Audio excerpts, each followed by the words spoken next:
Maharashtra cricket असोसिएशनच्या वतीने आयोजित वरिष्ठ गट महिला क्रिकेट स्पर्धेत सोलापूरच्या संघाने आपला दबदबा निर्माण केला आहे. फलंदाजी आणि गोलंदाजी या दोन्ही आघाड्यांवर चमकदार कामगिरी करत सोलापूरने नंदुरबारवर 155 धावांनी दणदणीत विजय मिळवला.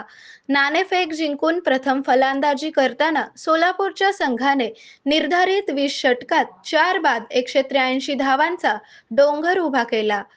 सलामीवीर साक्षी वाघमोडे हिने मैदानावर चौफेर फटकेबाजी करत 54 चेंडूत 11 चौकारांसह 68 धावा कुटल्या. तिला आर्या उमाफीने खंबीर साथ दिली.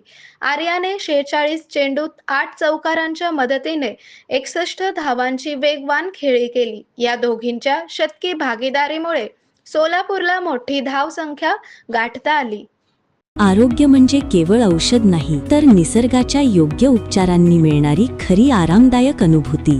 सोलापूरमध्ये निसर्गोपचाराचं विश्वासाचं नाव लिमये निसर्गोपचार केंद्र. इथे उपलब्ध आहेत विना औषध उपचार पद्धती, ॲक्युप्रेशर, ॲक्युपंक्चर, कपिंग आणि मसाज थेरपी. सर्व प्रकारच्या आजारांवर निसर्गाच्या माध्यमातून